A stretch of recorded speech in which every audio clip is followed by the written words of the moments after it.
Essa celebração do 15 de novembro foi criada já desde lá pelos próprios republicanos que queriam apagar toda a história, todo o capital cultural, social e político que foi construído até ali pela monarquia brasileira. O que a gente tinha antes era uma forma de governo que era a monarquia e o regime era parlamentar. Portanto, havia o imperador e havia um parlamento eleito, com as regras da época. Quem estava à frente do poder executivo era, na época, o presidente do gabinete de ministros. Muita gente defende a ideia equivocada de que a monarquia, naquele ano de 1889, estava decrépita, não tinha apoio popular, e uma das causas desse golpe, da derrubada da monarquia, foi justamente a falta de apoio popular. Mas, pelo contrário, a monarquia nunca gozou de tanto prestígio popular quanto naquele ano de 1889, em razão não só por aquilo que a monarquia representava, mas por conta da abolição da escravidão no 13 de maio de 1889. As pessoas adoravam Dom Pedro II, adoravam a princesa Isabel, que foi um símbolo da abolição da escravidão, e essa história de que a monarquia não gozava de prestígio quando se deu o golpe é uma falsificação histórica. Essa república presidencialista, ela chega a 2021 com uma série de problemas institucionais, né? Parte da explicação está na própria forma como essa república nasceu.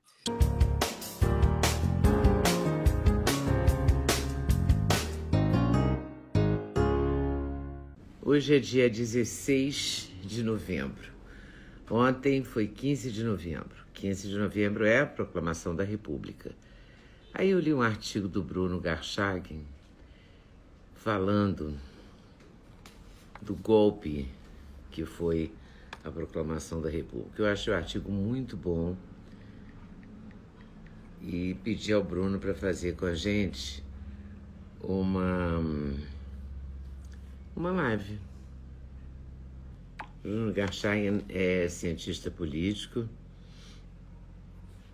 é super fera, sabe muito, e eu pedi a ele para fazer essa live com a gente, até para a gente prestar mais atenção nessa coisa, porque o Brasil está ficando tão esquisito que assim, é feriado, e ninguém sabe por que é feriado. Às vezes é dia santo, a pessoa fala, é feriado.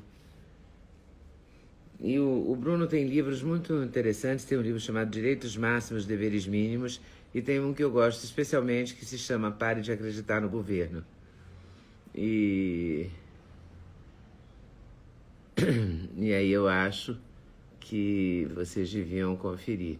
O nosso cientista político, Bruno Garchagen, que fez uma tese, ele fez uma live, mas ele fez primeiro um post escrito, não foi proclamação da República, foi golpe militar republicano.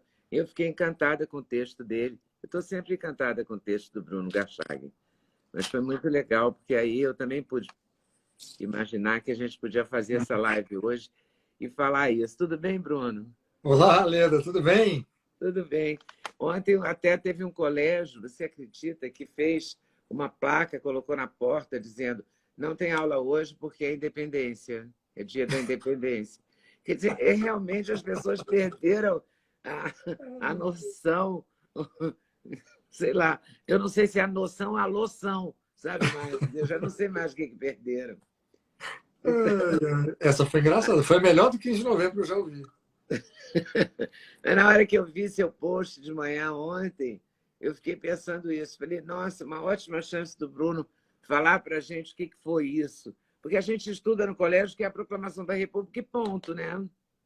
Exatamente. E a gente passa a vida acreditando, né? Eu também. Minha chance é de você me explicar para a gente como é que você acha, como é que você viu isso e o que você tem a dizer. Bom, vamos lá. Primeiro, brigadíssimo, Leda. É uma honra participar aqui da sua série de entrevistas. Eu sou seu fã já há muito tempo, já falei isso várias vezes pessoalmente. Então, para mim, é uma grande alegria e satisfação participar aqui dessa nossa conversa. Imagina. E é assim, o 15 de novembro me traz sentimentos muito conflitantes, porque tem esse episódio histórico, que eu critico todos os anos, já há alguns anos, e tem o fato de ser meu aniversário. Então, eu tenho que comemorar... Ai, eu não sabia, não te dei parabéns ontem, meu Deus. Brigadíssimo, brigadíssimo. Parabéns, felicidades, que horror, eu não sabia disso. Não, imagina. Porque não é uma coisa que eu divulgo em rede social. Ontem, por acaso, até falei na live, mas, enfim, a data me traz sentimentos conflitantes.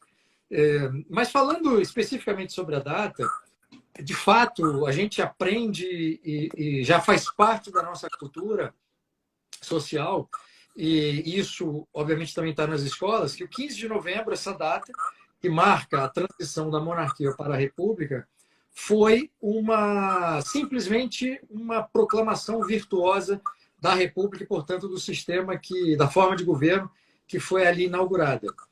E esse foi um trabalho, isso que é muito interessante do ponto de vista político, essa celebração do 15 de novembro foi criada já desde lá pelos próprios republicanos que queriam apagar toda a história, todo o capital cultural, social e político que foi construído até ali pela monarquia brasileira, que começa em 22, com a nossa secessão, que a gente chama de independência, e vai até o 15 de novembro de 1889, quando há um golpe militar e a monarquia derrubada.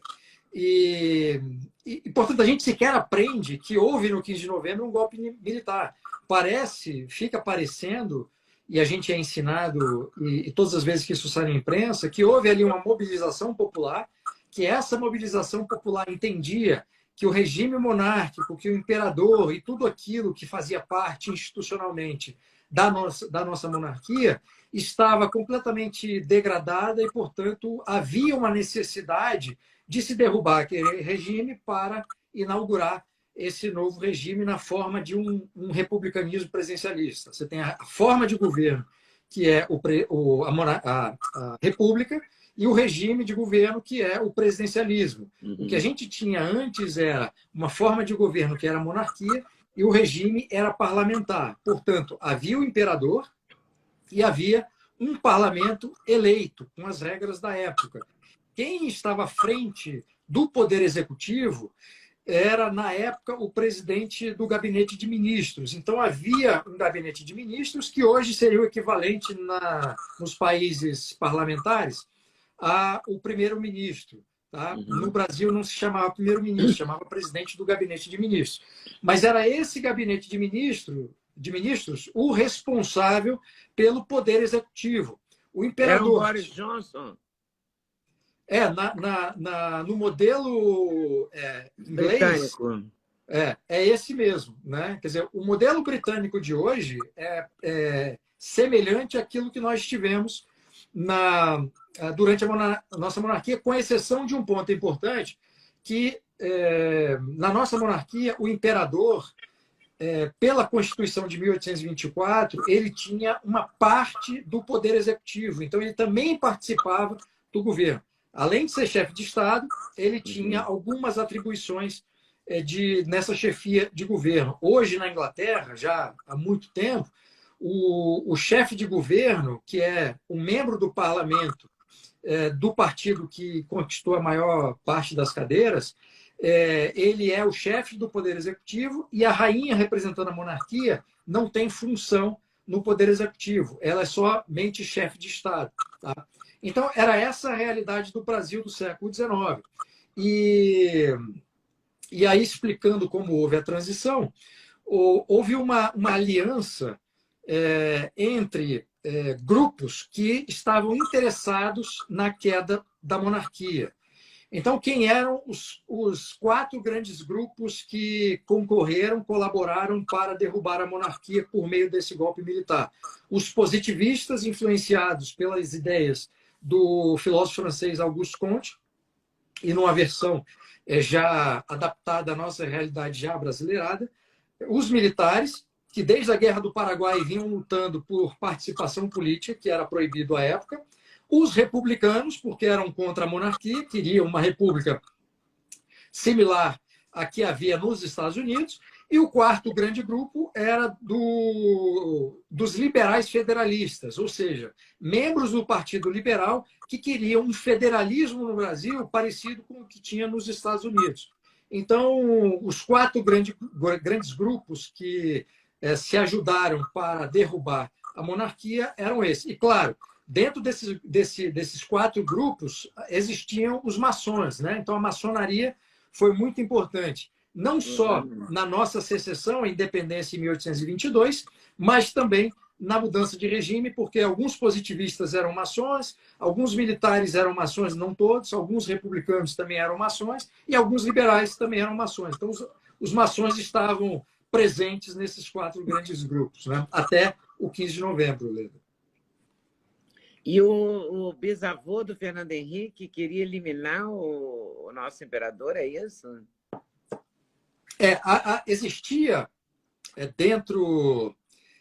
Existiam indivíduos dentro principalmente dos republicanos, que eram os republicanos radicais, que queriam fazer no Brasil o que foi feito na Revolução Francesa, ou seja, derrubar o regime e matar o imperador, né? Eram os republicanos radicais. Eles queriam, de fato, que houvesse um banho de sangue e o assassinato do imperador era um desses instrumentos para demonstrar que a Revolução veio para ficar. E, claro, se isso tivesse acontecido, haveria, enfim, muita violência no Brasil, e acabou não havendo, porque o próprio imperador foi exilado e aceitou, sem lutar, ir para a França no exílio junto com a família e um grupo de amigos. Por influência do Benjamin Constant, é isso? Que o imperador foi embora ou o golpe? Que não houve a decapitação. Na verdade, o que aconteceu foi que os republicanos moderados, os militares, acabaram afastando um pouco desse episódio central, no dia 14, 15 e 16 de novembro, foram os 3 dias cruciais para o golpe militar e para a derrubada do regime.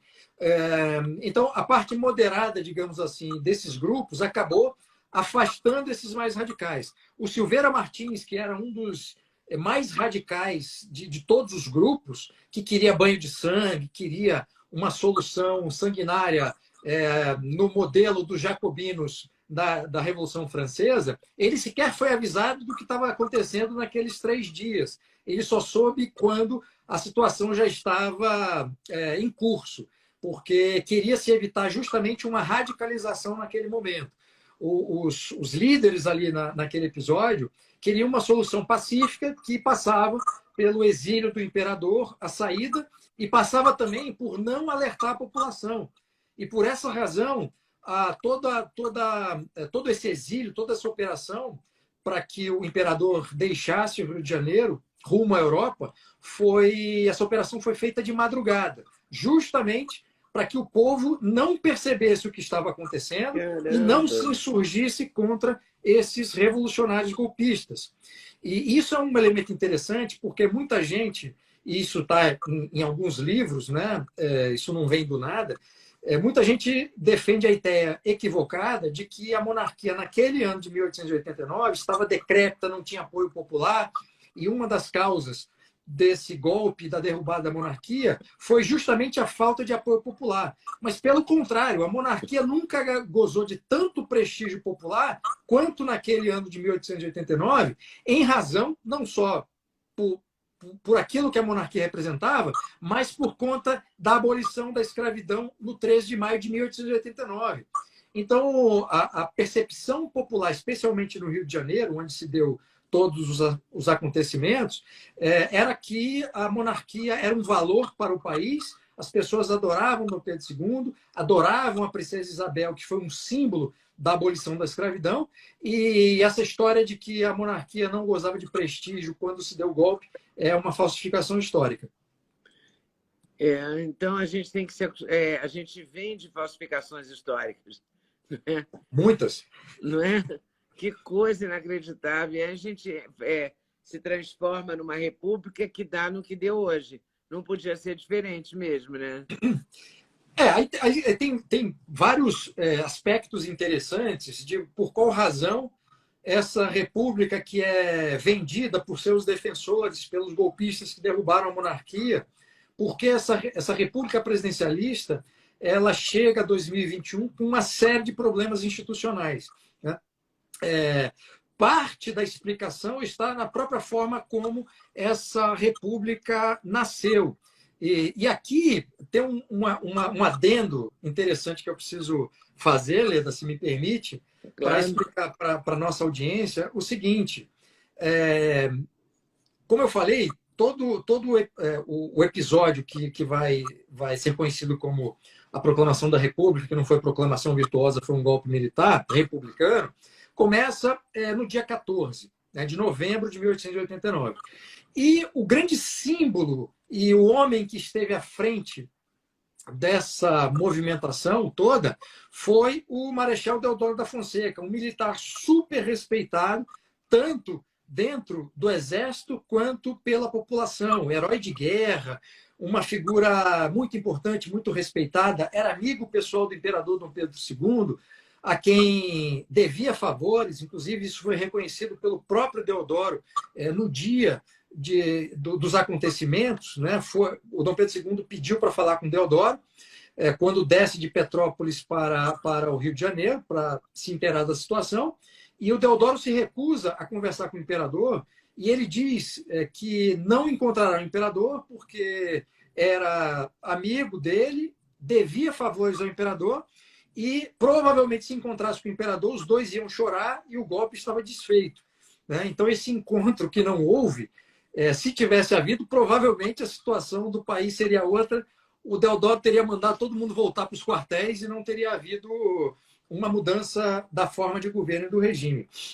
Mas por que o Deodoro, que era um monarquista, que não via a República com bons olhos, era amigo pessoal do imperador e devia favores ao imperador, como uma figura como essa se torna o protagonista, aquele que virou o símbolo do advento da República e que foi fundamental para o golpe? Chegou até ele, por grupos de republicanos que estavam liderando o golpe, duas mentiras, né? A primeira mentira foi contada no dia 14 de novembro. E a primeira mentira foi o quê? Que o ministro liberal, o primeiro-ministro que estava no poder naquele momento, que era o Visconde de Ouro Preto, havia expedido uma ordem de prisão contra o Deodoro e contra o Benjamin Constant. Esse foi o primeiro problema, né? No dia seguinte, um outro grupo chegou até, e partes do mesmo grupo do dia anterior, chegou até o Deodoro e contou uma outra mentira, segundo a qual, nesse caso, quem levou essa informação foi o Quintino Bocaiúva e o Barão de Jaciguai.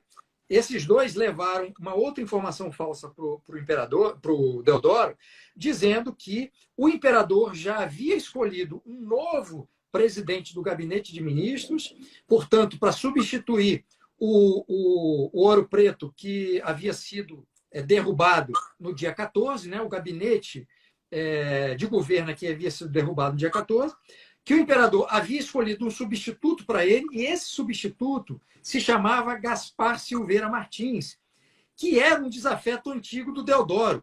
Quando o Deodoro era mais jovem, os dois serviram juntos no Rio Grande do Sul, há uma história de que eles disputaram uma mesma mulher e o Gaspar Silveira Martins levou a melhor nessa disputa amorosa. E, portanto, o Deodoro passou a odiar o Gaspar Silveira Martins e, nesse momento, a segunda mentira acabou pesando junto com todo o resto dos acontecimentos. Mas o Deodoro, então, decide, de fato, chancelar o golpe por conta dessas duas mentiras. A primeira, repito, de que havia sido expedida uma ordem de prisão contra ele, contra Benjamin Constant, que era um positivista muito conhecido, professor do Colégio Militar, professor de matemática, foi aquele que, pelas minhas pesquisas, até para o meu primeiro livro, Para de Acreditar no Governo, foi o primeiro que inseriu no ensino no Brasil aquilo que a gente passou a conhecer como doutrinação ideológica. Ele passou a doutrinar ideologicamente os seus alunos militares no Colégio Militar do Rio de Janeiro com base nas ideias positivistas. E por isso essas ideias positivistas entraram no ensino militar e têm uma influência um tanto difusa hoje, mas até hoje na formação dos militares brasileiros. Então, a primeira mentira foi essa, de que havia uma ordem de prisão contra os dois. A segunda mentira foi que o Gaspar Silveira Martins já tinha sido indicado pelo imperador para assumir o governo. E aí o Deodoro não aceitou que um desafeto seu antigo pudesse assumir o governo. Então, o golpe andou. Que tristeza, né? Duas Eu estou rindo para não chorar. Uma traição, porque eu acho que o Deodoro traiu, não é? O Dom Pedro, na medida em que ele era amigo dele, não foi falar, não foi conversar, não é? Traiu. Que coisa inacreditável. Será por isso que a gente é essa republiqueta que a gente é até hoje? Porque depois dali vieram porque outras essas coisas, né? Ficam, né, no DNA da coisa. Né? Mas depois dali vieram outras coisas terríveis, né? A coisa se dá dessa forma. O Deodoro agiu como traidor, sem dúvida alguma, algo que para um militar é muito grave, e é um tanto curioso que um militar traidor tenha se mantido, né? Talvez porque tenha sido vencedor e tenha sido depois o primeiro presidente da República, mas que ele que ainda goze e tenha gozado de reconhecimento perante os seus colegas militares. O outro segundo grande traidor dessa história, desse episódio 15 de novembro, foi o Floriano Peixoto, que também era um militar super respeitado e que não fez o que devia fazer, que era desmobilizar aquelas unidades do Exército que estavam ali por trás do golpe. Ele, além de não o fazer, ele se recusou a fazer e entrou como um dos golpistas ali naquele momento. Aí o Deodoro assume como presidente, pela formação militar, por não ser político, já estava velho e doente. O governo dele representou essa formação militar que, quando é descolada ou deslocada do militarismo para a política, fica parecendo que o sujeito é autoritário, e se o sujeito já é autoritário, fica pior ainda. Então, ele teve um governo que foi um governo autoritário, com elementos ditatoriais. O Floriano Peixoto foi pior ainda, que foi o segundo presidente da República, governou basicamente todo o tempo sob estado de sítio, sem liberdades, perseguindo opositores. O Floriano tinha um séquito de apoiadores que se denominavam e passaram a ser chamados de jacobinos, por conta dessa referência aos jacobinos violentos da Revolução Francesa. Esses jacobinos apoiadores do Floriano Peixoto eram muito violentos, começaram a fazer um discurso muito xenófobo contra os portugueses, começaram a espancar e, eventualmente, assassinar portugueses nas ruas do Rio de Janeiro. E depois que o Floriano sai do governo e morre, eles tentaram inviabilizar o governo seguinte, o presidente seguinte. Então, foi um início de república presidencialista muito complicado e autoritário. A nossa república começa de forma autoritária, e aí isso acaba criando, Leda, uma cultura política, acabou criando uma cultura política no Brasil muito ruim, que autores como o professor Antônio Paim chama de uma cultura política autoritária. E o que é basicamente isso, né? Fazendo um resumo bem resumido, ou parte dessa explicação. A ideia de que, de tempos em tempos, é preciso recorrer a uma determinada intervenção, um golpe militar, para corrigir as desordens do sistema. Né? Então, essa coisa que muitos têm ainda hoje, de que é preciso os militares na política, outra ideia nefasta que começa ali com o golpe de 15 de novembro, a ideia de que os militares têm a obrigação de tutelar a sociedade, de tutelar a política, de intervir quando achar que a ordem política do país está em desordem. Né? Isso é tudo resultado antes ainda da queda do Império, quando os militares, uma parte deles, começa a pedir, a exigir maior participação política. Isso explode quando um militar assume o primeiro governo com Deodoro, piora mais ainda com o segundo governo Floriano, e isso acaba criando um efeito duradouro muito negativo, porque nós tivemos o golpe de 89, que inicia a República Presidencialista com 2 governos autoritários, depois esse período da história que a gente conhece como sendo República Velha, que boa parte dele foi de instabilidade severa política e econômica. Aí vem o Getúlio Vargas comandando os revolucionários de 30. Aí mais um golpe militar com a justificativa de corrigir as crises e instabilidades políticas que foram criadas pelo golpe de 89.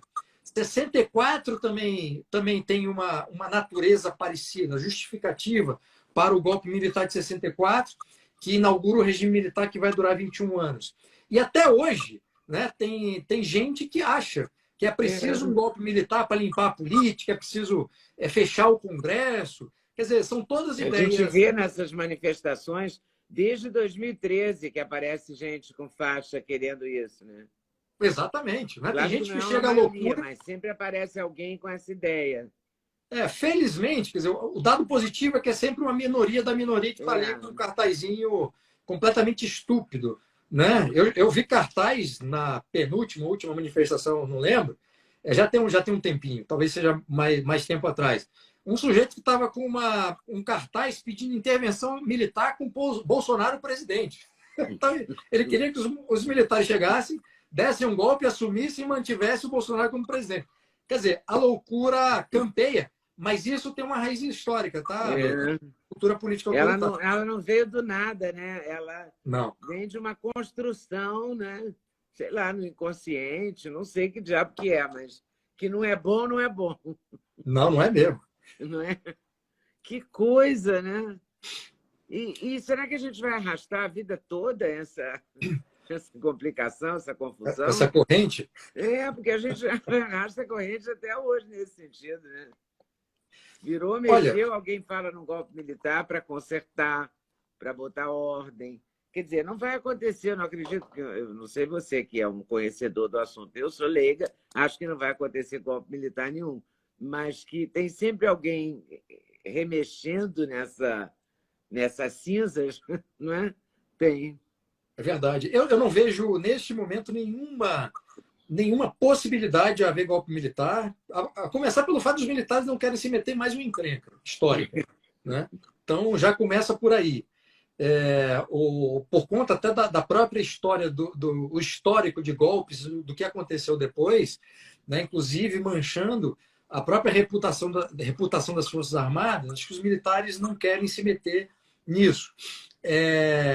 E é muito interessante porque essas pessoas que pedem golpe militar, intervenção militar, elas sequer conhecem a própria história. Porque bastava pegar os episódios históricos quando houve golpe militar e o que veio depois, né? Quer dizer, consequências negativas absurdas que afetam a nossa vida até hoje.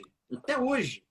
E bastava fazer essa comparação para achar essa ideia completamente espatafúrdia e amalucada. Mas como o nosso ensino da história é muito ruim, né? A nossa história é tão rica, tão bonita, tantos personagens, tanta coisa interessante como o próprio 15 de novembro, só que ninguém conhece isso. É mal contada. É uma história mal contada, né? Ela é em parte mal contada, Leda, ela é em parte ridicularizada e ela é em parte contada de uma forma completamente ideológica.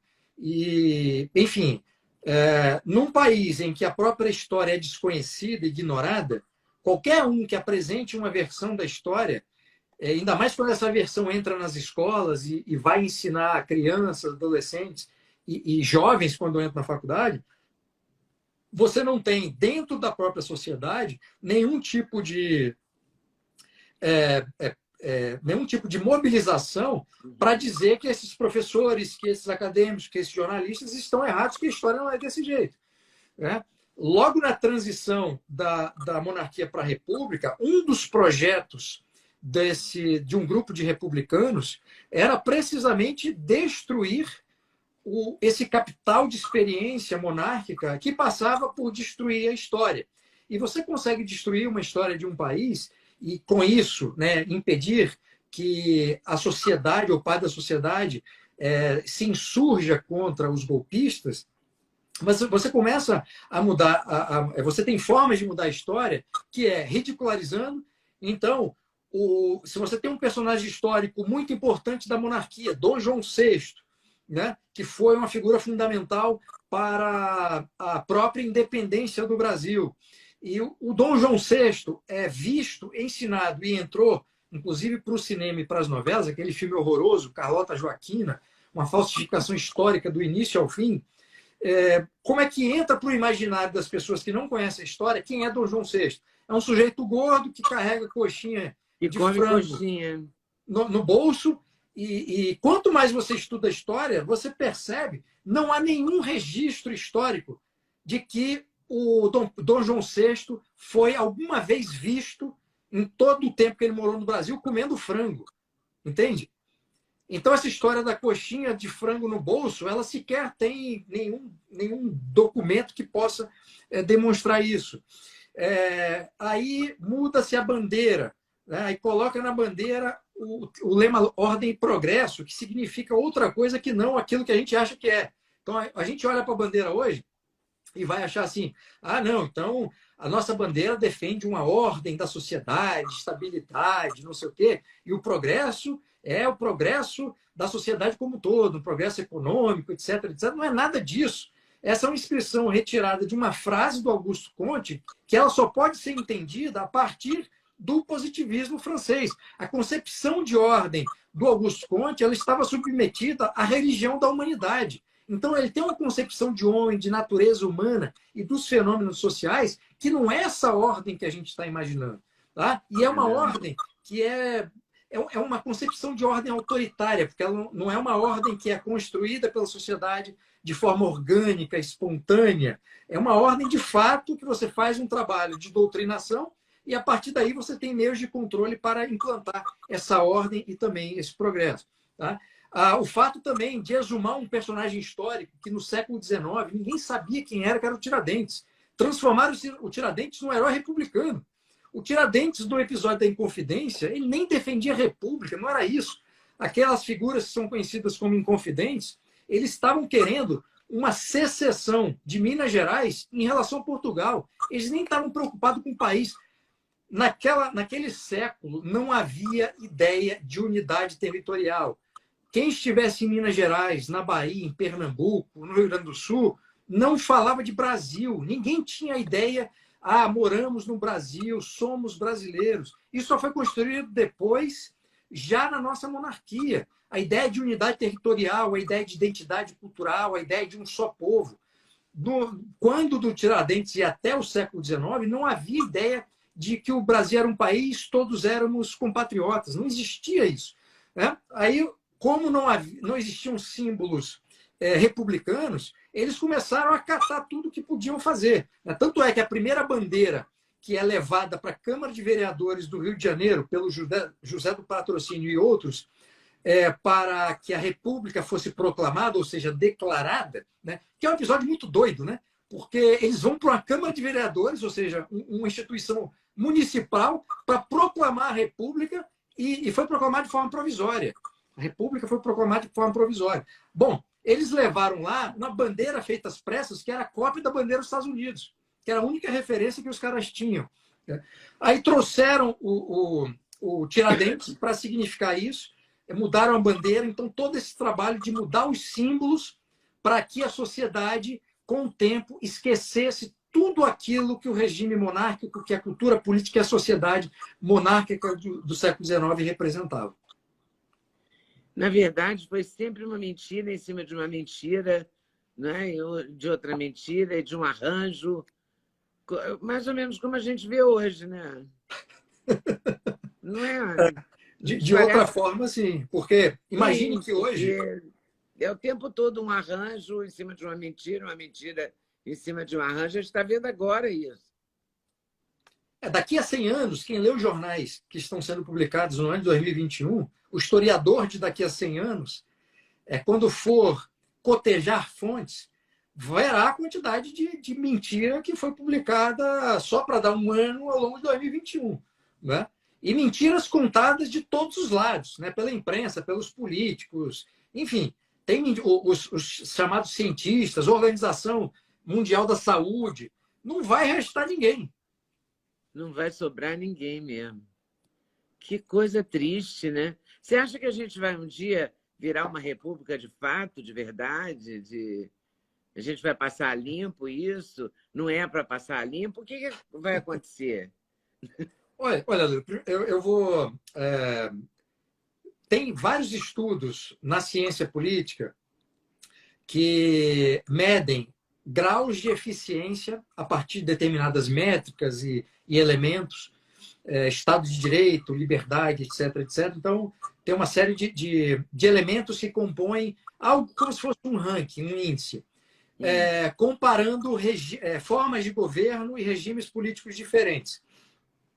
E esses estudos são muito interessantes porque, no fundo, eles revelam os tipos, né, os modelos políticos que criam mais ou menos incentivos positivos para a própria atividade política.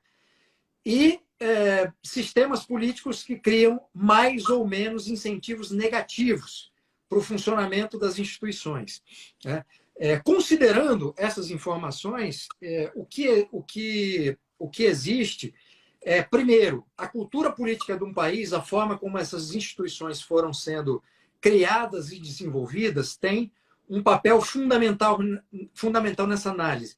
Então, a história de um país, a história de um povo, ela é considerada ao analisar os outros elementos. Por que essa história ela tem que ser considerada?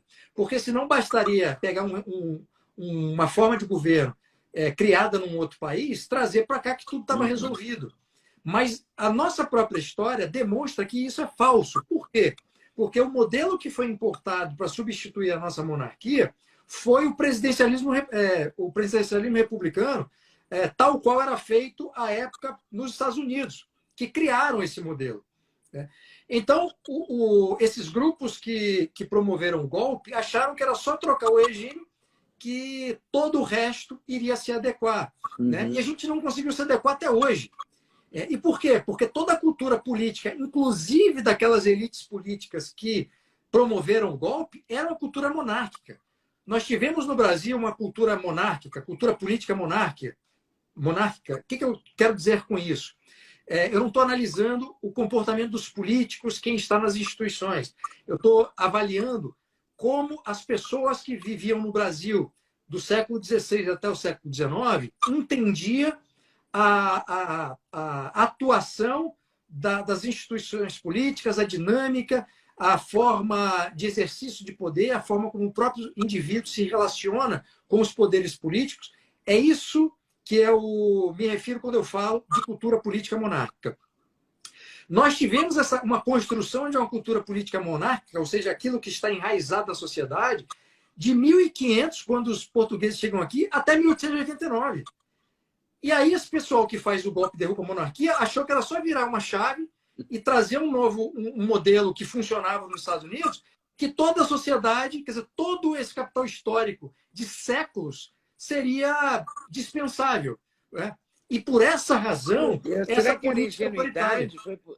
Será que era ingenuidade? Não, eles acreditavam. Eu acho que, pelo que eu tenho lido, dos manifestos republicanos, dos artigos de jornal, do que essas figuras que eu citei no início, como sendo os revolucionários, eles realmente acreditavam nisso.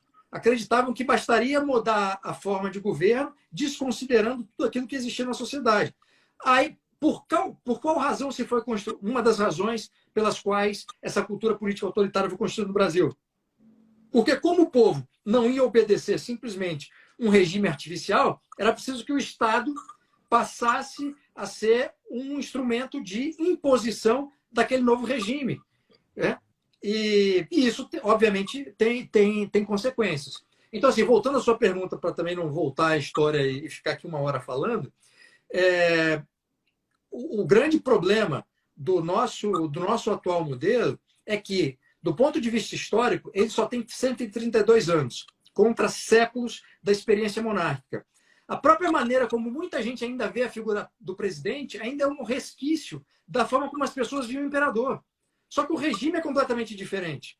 O presidente da República está enquadrado num conjunto de responsabilidades constitucionais. Ele não pode passar daquilo. Ele não pode prometer aquilo que ele não pode cumprir. Porque se ele o fizer, ele vai começar a inaugurar um governo autoritário.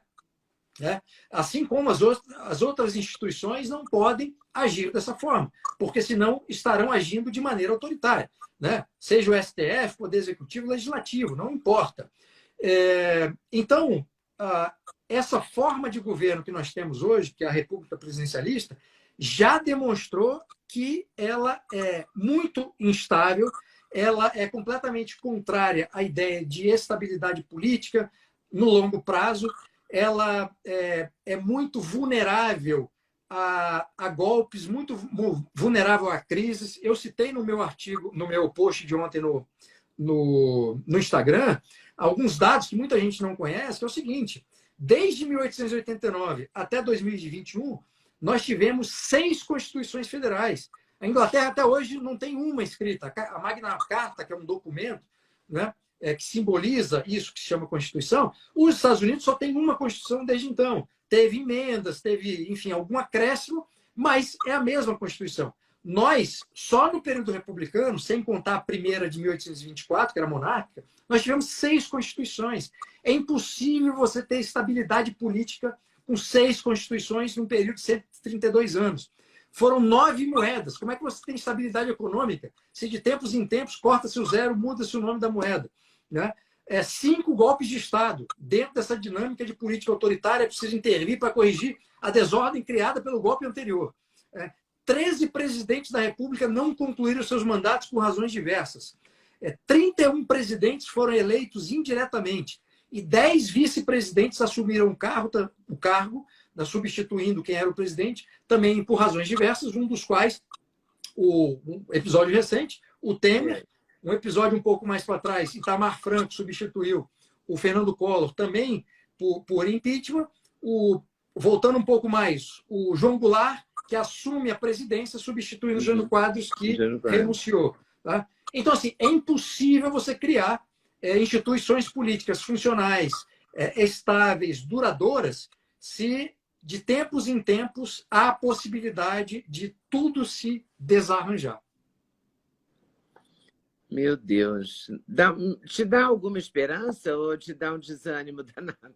Como é que você avalia do ponto de vista? Você, historicamente, você acha que um dia vai ter conserto? Olha, eu não sou otimista nem sou pessimista, mas o que eu posso dizer, assim, não só como um indivíduo que quer que as coisas funcionem, e também como estudioso, e essas dimensões se confundem, é o seguinte: o nosso atual modelo é muito ruim para a nossa realidade. Eu preferiria, porque eu acho que são modelos mais adequados, inclusive para a resolução de crises políticas, eu preferiria que nós tivéssemos um parlamentarismo, e aí, parlamentarismo como, sei lá, como Portugal, você tem um presidente da República que é chefe de Estado e um primeiro-ministro que é chefe de governo. Só essa mudança, eu acho que já criaria incentivos positivos muito melhores para a dinâmica da política do que a gente tem hoje. Obviamente, a mudança da forma de governo também iria exigir uma mudança em toda a estrutura que a sustenta hoje, como o próprio sistema eleitoral. Esse sistema eleitoral atual é muito ruim, é muito ruim. A melhor a representação mais adequada, porque aproxima aquele candidato daquele que vota, e depois, uma vez eleito, essas pessoas conseguem pressioná-lo e cobrá-lo, é o voto distrital puro, porque aproxima não só a eleição, mas também pós-eleição a cobrança por parte da sociedade. Hoje nós temos um sistema que, num estado como São Paulo, um deputado federal tem tantos votos na capital, tantos votos no interior a leste, tantos votos... Então está tudo pulverizado. Quem vota jamais terá proximidade com aquele que elegeu, e quem é eleito também não terá proximidade com todos aqueles que estão pulverizados num grande estado como São Paulo. Então, o sistema eleitoral é ruim. Não sei se toda a sua audiência sabe, Leda, mas tem um dado estarrecedor desse nosso modelo de eleição para a Câmara dos Deputados, por exemplo. Dos atuais 513 deputados, só 27 foram eleitos com votos próprios. Esse dado é muito chocante. Eu acho que ele não é divulgado, né? Ninguém sabia. E o que me choca é que... De 513, 27 só que foram eleitos com os próprios votos. 27 foram efetivamente eleitos, não é? Com os votos necessários. Exatamente. Todo o resto resto foi coeficiente eleitoral e coeficiente partidário. Eles foram levados pela soma de votos dados a outros candidatos da mesma coligação ou dados ao partido político, tá? Ou à coligação de partidos. Então... Que tristeza, porque é por isso que eles não têm nenhuma identidade com a causa brasileira, né? as causas do país, eles não estão nem aí. Isso cria uma série de distorções, Leda. Só o sistema só a mudança do sistema eleitoral, mesmo que mantivesse a República presidencialista, só essa mudança já criaria uma série de consequências positivas, tá? E inclusive no filtro. Agora tem outros problemas, assim, uma vez que um candidato eleito, como prefeito, por exemplo, esse exemplo que eu vou dar está muito localizado em quem é chefe de poder executivo, seja municipal ou estadual. A legislação relacionada à improbidade administrativa, ela é tão ruim, ela é tão criminalizadora da atividade de quem está à frente do Poder Executivo, que aqueles que tentam fazer a coisa, e eu estou só fazendo um recorte de líderes do Poder Executivo que são, enfim, estão comprometidos, estão querendo fazer coisas boas, tá? Eu estou descartando os bandidos criminosos que tem por aí. Tá. Mas aqueles que querem fazer coisas positivas, eles estão sempre respondendo a processos por ferir algum tipo de legislação, porque, inclusive, para fazer coisa boa. Eu já ouvi histórias assim, estarrecedoras de prefeitos do interior Brasil afora que pegou um dinheiro para resolver um problema urgente de um hospital e o fato de ter resolvido aquele problema que salvou a vida de muita gente, mas não foi pelos meios legais que a lei exige, já entra um promotor da cidade para processar o prefeito. E aí isso cria um problema muito sério, porque o prefeito, depois que quer se candidatar a um outro cargo, fica com aquela mancha. Porque o que sai na imprensa é que ele foi processado ou que foi condenado. Isso já basta para arruinar o capital eleitoral de um político. Mas tudo culpa de uma legislação que é altamente criminalizadora. E uma coisa que as pessoas têm que entender é o seguinte: bandido não respeita a lei. Se você tem uma lei que criminaliza a atividade, ela só vai afetar quem é honesto. Porque os bandidos continuarão roubando e arranjarão formas assim diversas e das mais criativas para continuar roubando sem serem prejudicados ou pela lei ou por algum eventual processo. Mas, assim, eu acho que existem várias mudanças que precisam ser feitas. Mudar para o parlamentarismo, eu já acho que seria um grande avanço. Agora, uma opinião pessoal, tá? Eu sou um monarquista convicto já há muitos anos, isso não é segredo para ninguém que me segue, e eu defendo a monarquia. Por quê? Porque além de você ter esse modelo parlamentar, que tem esses incentivos positivos, e, portanto, os parlamentares que sabem que a qualquer momento uma nova eleição pode ser convocada e todo mundo vai perder o emprego, o incentivo que ele tem para impedir que os seus colegas criem crises que resultem na demissão de todo mundo é muito maior. Né? O modelo que a gente tem hoje, o cara fez uma bobagem, não sei o quê, não vai preso, não acontece nada, os outros colegas não são punidos. Então, para ele, o risco assim, é muito pequeno. O sistema parlamentar, não. Ele tem uma dinâmica de resolução de crises de uma forma muito mais rápida e isso, obviamente, vai criar toda uma cadeia de incentivos positivos para os outros políticos. Esse, portanto, é um modelo de chefia de governo. E a chefia de Estado, num modelo, numa forma de governo monárquico, a chefia de Estado estaria nas mãos do imperador, né, ou da imperatriz. E aí, por que eu defendo a monarquia? Porque a monarquia é um poder metapolítico. O que significa isso? É um poder que está acima da política formal, da política do dia a dia. O imperador ou a imperatriz eles não vão disputar eleições. Então, a forma deles olharem para o país é sempre permanente, é sempre longo prazo. Entende? Então, o incentivo que os monarcas têm em qualquer monarquia, né, a não ser aquelas que efetivamente existem, que os monarcas, enfim, estão envolvidos em corrupção e usam aquilo só para benefício próprio, mas considerando o nosso próprio modelo, o modelo que foi testado aqui no século XIX, a visão que o monarca tem é uma visão de longo prazo. Portanto, o cuidado que ele tem com a coisa pública, né, com a res pública, é muito maior do que qualquer político cujo incentivo, se elege 4 anos, é exaurir os recursos à disposição dele. Se o monarca fizer isso, ele compromete não só ele, mas toda a sua descendência e o modelo Rui como um todo. Então, essa dimensão metapolítica, para mim, é um diferencial, é uma virtude da monarquia. Uma outra que eu acho muito importante é a monarquia servir como um parâmetro, como uma influência cultural positiva. Então, No Brasil, é muito comum, durante o período republicano, quando existem crises políticas, se disseminar na sociedade uma posição muito perversa de vincular o país àquela crise política. E aí todo mundo cai num erro gigantesco, quer dizer o seguinte, esse Brasil não vai para frente, aqui não, nada dá certo, não sei o quê. Porque quem reage dessa maneira vincula de forma equivocada o país inteiro com aquela crise política ou com aquele governo.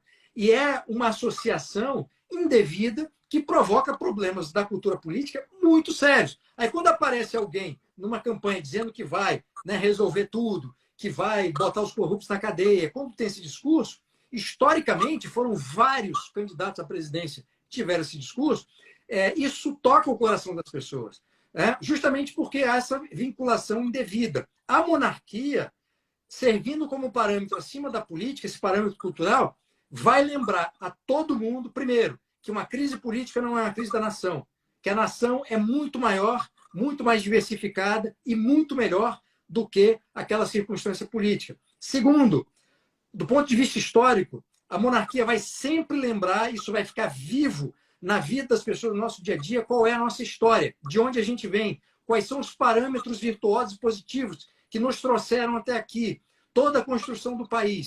A monarquia também tem esse valor cultural que eu acho que talvez seja um valor mais importante do que propriamente essa dimensão política que eu tratei, né? Mas, para mim, essas são as duas razões principais pelas quais eu defendo um modelo monárquico que poderia ser parlamentar, tal qual era quando a monarquia foi derrubada em 15 de novembro de 1889. Leandro.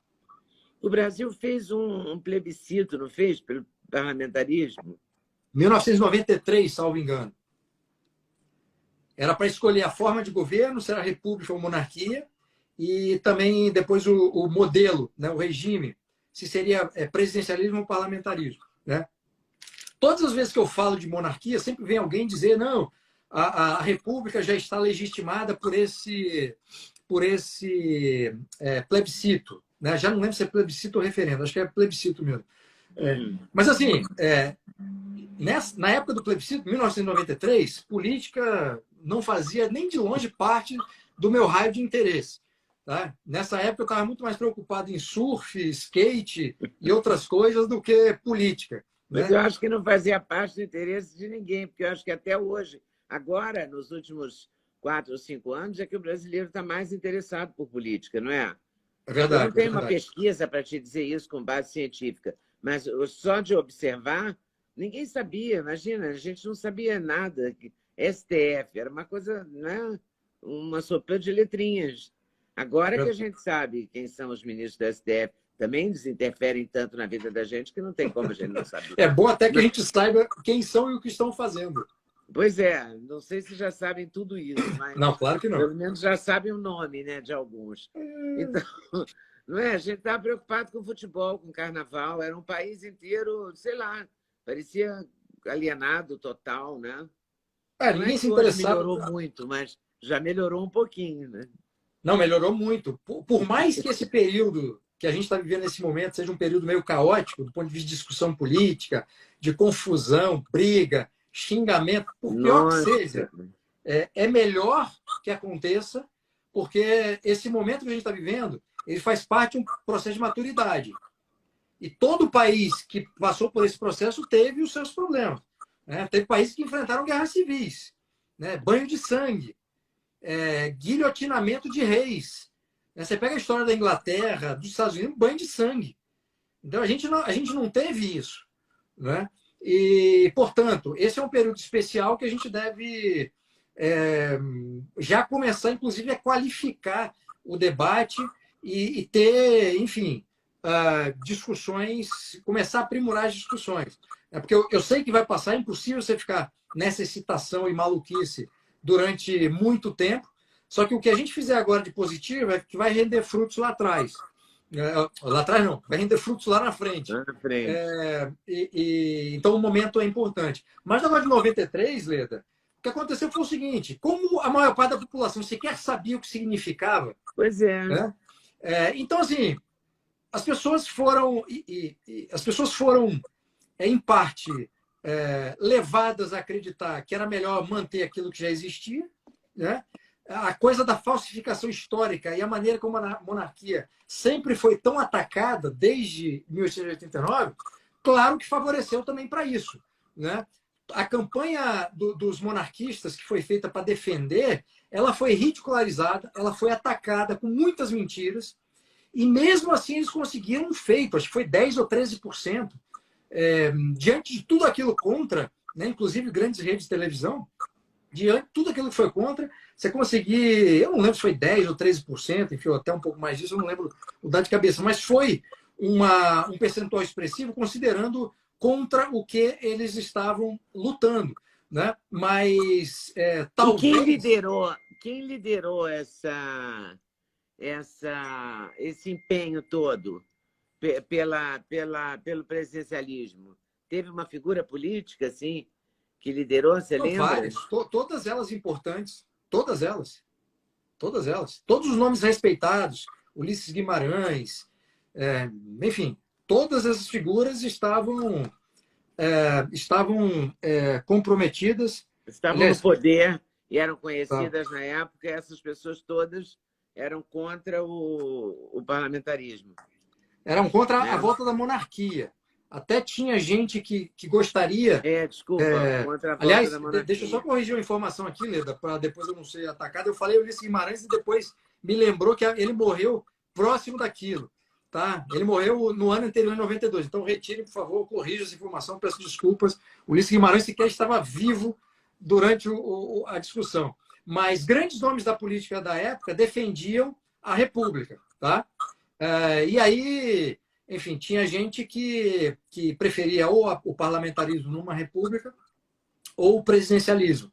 Tá? É curioso porque em 1988, ou seja, anos antes do plebiscito, né? Que eu vou até conferir aqui se é plebiscito ou referendo para a gente já corrigir essa informação. Mas dessa consulta, foi plebiscito mesmo, acertamos aqui. Plebiscito de 1993. 93.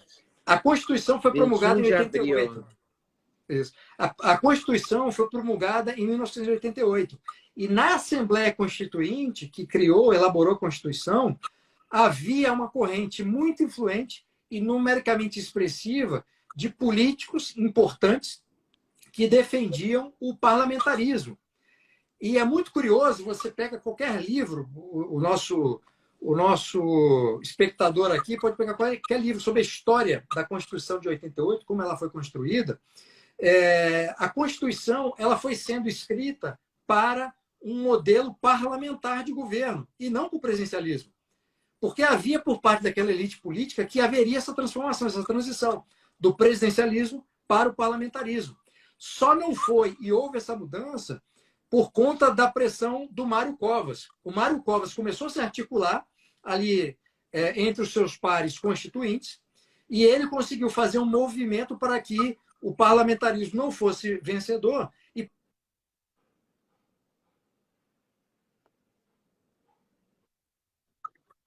Voltou. O seu telefone deve ter tocado. Para o parlamentarismo não fosse vencedor, você estava dizendo... O Mário Covas começou a se articular com pessoas que eram ligadas a ele para que não houvesse essa transição do presidencialismo para o parlamentarismo. Só que o que aconteceu foi que, quando ele conseguiu isso, né, o apoio necessário para que não houvesse a mudança do presidencialismo para o parlamentarismo, boa parte da Constituição já estava estruturada e escrita, pensando no sistema parlamentar. Então, nós temos uma Constituição brasileira que, no seu espírito e na sua letra, foi construída para o parlamentarismo. Né? Tem um livro que conta essa história, os pormenores, e quem conta até o Fernando Henrique Cardoso, disso que eu acabei de narrar, é um livro sobre a Constituinte de 88, eu não lembro se é o Ricardo Couto, que é o autor. Enfim, daqui a pouco eu vejo aqui. Eu peguei aqui o resultado do plebiscito. a campanha monárquica, gráfico de votos, regime monárquico ficou com 13,4, 13, regime pronto. republicano com 86,6. É isso aí, O 13%. parlamentarismo com 30,8 e o sistema presidencialista com 69,2. Que E teve um loucura alto grau de isso. abstenção, salvo engano, também. Acho que muita gente não foi votar. Muita abstenção. Mas, Leda, esse livro que eu Votos mencionei nulos, agora... 8 milhões, quase 9 milhões, votos em branco sobre forma de governo, mais de 7 milhões, e no caso do sistema de governo, 10 milhões praticamente de pessoas não votaram. Aí. Mas as pessoas sequer estavam 25, interessadas. a abstenção foi 25,7%.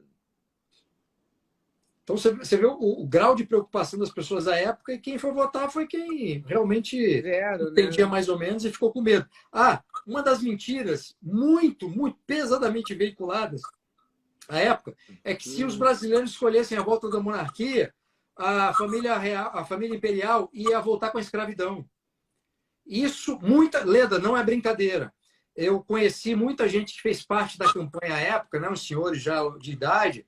Eles eram abordados sistematicamente quando iam fazer algum tipo de evento para falar das virtudes da volta da monarquia. Muita gente na rua, banca de jornal, cafezinho, dizendo, mas se voltar, não vai voltar a escravidão no Brasil. Os Não foi, boatos, né? foi assim, Espalhado muito como pesado. boatos, certamente, né? E não tinha Muito internet, pesado. né, para poder contrapor, né? Não tinha, mas tinha gente Virava a importante que verdade falava isso. absoluta, né? Não, inacreditável. E só para citar o nome do livro, Leda, que eu citei aqui com a entrevista do Fernando Henrique, conta essa história do Mário Covas, chama-se 1988, Segredos da Constituinte, do jornalista Luiz Macluf Carvalho. Tá? Essa história está lá. Então, você vê que isso ficou extraordinário. A nossa Constituição em vigor foi feita para um sistema parlamentar e nós vivemos... Você vê como a nossa história é fabulosa, cara. Eu fico, mesmo quando é coisa ruim, eu fico como um aprendiz de historiador e cientista político, eu fico assim maravilhado com a quantidade de coisas que a gente tem, não sabe, portanto não valoriza. É verdade. E com a quantidade de loucura que é, né? Além das Porque loucuras. é uma piração, na verdade. Né? Você faz um sistema aqui, faz uma Constituição que é o contrário disso, aí faz isso, aí uma mentira faz virar cair a monarquia, duas mentiras fazem cair a monarquia, aí mais não sei o quê. Olha, realmente... Você chamou um ponto agora, Leda. O Brasil não conhece o Brasil, né? Por uma coincidência que eu não tinha me apercebido até você acabar de comentar, é que a monarquia foi derrubada por duas mentiras contadas ao Deodoro e enfim, a gente nunca vai saber, né? Mas uma das coisas usadas para derrotar a restauração da monarquia também foi uma mentira de que a escravidão iria voltar. Pois é, sempre uma mentira. Meu Deus, que coisa inacreditável. Bruno, é tão bom conversar com você que você sabe que passou uma hora, a gente nem notou. Eu sei que você tem um compromisso, mas eu quero repetir isso, eu quero aprender mais com você, eu preciso disso. Eu acho que nós precisamos disso. Estou à sua disposição. Você tem curso? Você tem curso? De história? Não. Minha graduação é em Direito. Não, falo curso online. Não, eu tenho um curso sobre política, né? É o Para Entender a Política. É um curso que já tem 5 turmas. Eu estou com 4.000 alunos nessas 5 turmas, um curso totalmente online, 20 aulas. Esse curso, a última turma que eu abri, que foi a 5ª, eu abri em agosto agora. As inscrições não estão abertas neste momento, porque eu estou reformulando esse curso para abrir no início do ano que vem. Tá? Junto com outros cursos. Junto com outros cursos que eu também estou criando nessa área de história e conservadorismo e tudo mais. Mas eu e a Mari, a minha esposa, a gente tem uma empresa e a empresa, a atividade principal são os cursos online voltados à política. A Mari tem um clube de leitura. Aliás, agora em dezembro vai abrir o 3º clube de leitura. E, recentemente, ela lançou um curso sobre feminismo, chamado Desconstruindo o Feminismo. Pois é, eu estou para entrevistar a Mari para a Gazeta do Povo. Já deixei. Hoje mesmo trocamos uma mensagem, ainda não acertamos a data, mas já acertamos que vamos fazer. E quanto a você, a gente vai fazer pelo menos uma live quando você for lançar esses cursos. Se Deus quiser. Ledo, estou sempre à sua disposição. Né? Sempre à sua disposição. A admiração por você, repito, é enorme. E estou tornando público algo que eu já falei várias vezes quando nos encontramos pessoalmente. Tá? Então, obrigadíssimo. Foi um prazer. Eu aqui sou super sua fã, sua admiradora mesmo, adoro. E adoro quando a sua generosidade de compartilhar aqui com a gente essas informações. Muito obrigada. Obrigado, Leda. Muito obrigada mesmo. Valeu. Até a próxima. Até a próxima. Tchau. Tchau.